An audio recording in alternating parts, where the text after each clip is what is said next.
Set during the last week of Maria Callas' life, this movie is an elegiac reflection of a life told in various flashbacks, as Callas slips into a sort of madness whilst suffering from impending heart and liver failure.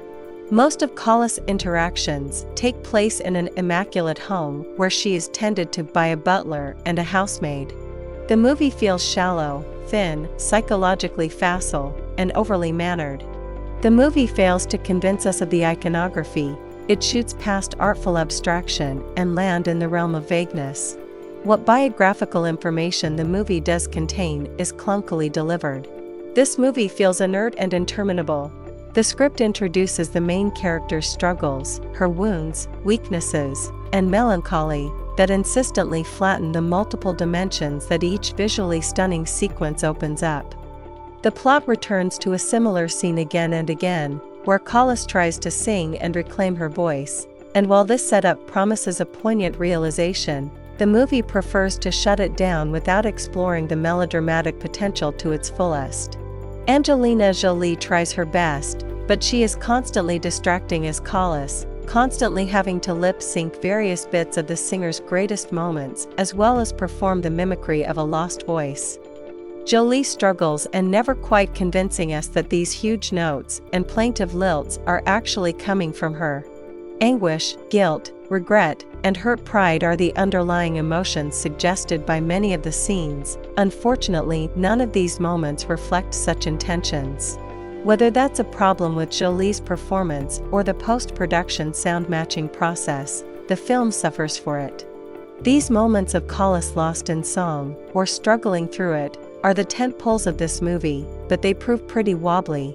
Not even a late-staged sequence with her sister, or a flashback to Aristotle Onassis' deathbed, allow for Jolie to rise above the excessively artificial design, which usually allows for the suspension of disbelief required in any biopic. In black and white flashback, we learn that Callas was essentially pimped out by her own mother during the Second World War, but the movie doesn't linger on it, as it's more interested in Callas's affair with Onassis.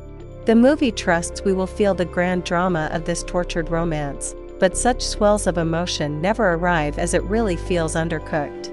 The relationship between Callas and Onassis is overly referred to as loving, but the movie never really tries to dig into the ambivalences of that relationship. Maria's sister makes a brief appearance and their mother is mentioned in passing, but the movie doesn't seem that committed to explore what made the protagonist lost in her life. Nowhere does the film dare to convey her contradictory convictions regarding some political or social issues as well. The human manifestation of Mandrax, the pill to which Callas was most enthralled, takes the form of a TV interviewer, which is really whimsical. This framing mechanism, which is an imaginary interview, feels really contrived. There is little insight to be found in these interludes, coy and generic as they are. Callas transcended the world of opera, yet this movie gives us disappointingly little sense of that. We know she's a superstar, but the movie never quite conveys the magnitude of her cultural stature.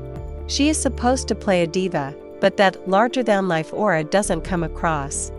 She is consistently one note, as she spends most of this movie 2 hours runtime as a whining, self-pitying, endlessly needy victim, but not otherwise demonstrating much of that dazzling charisma. Overall, it's not worth to watch this in theaters, just wait on your streaming service.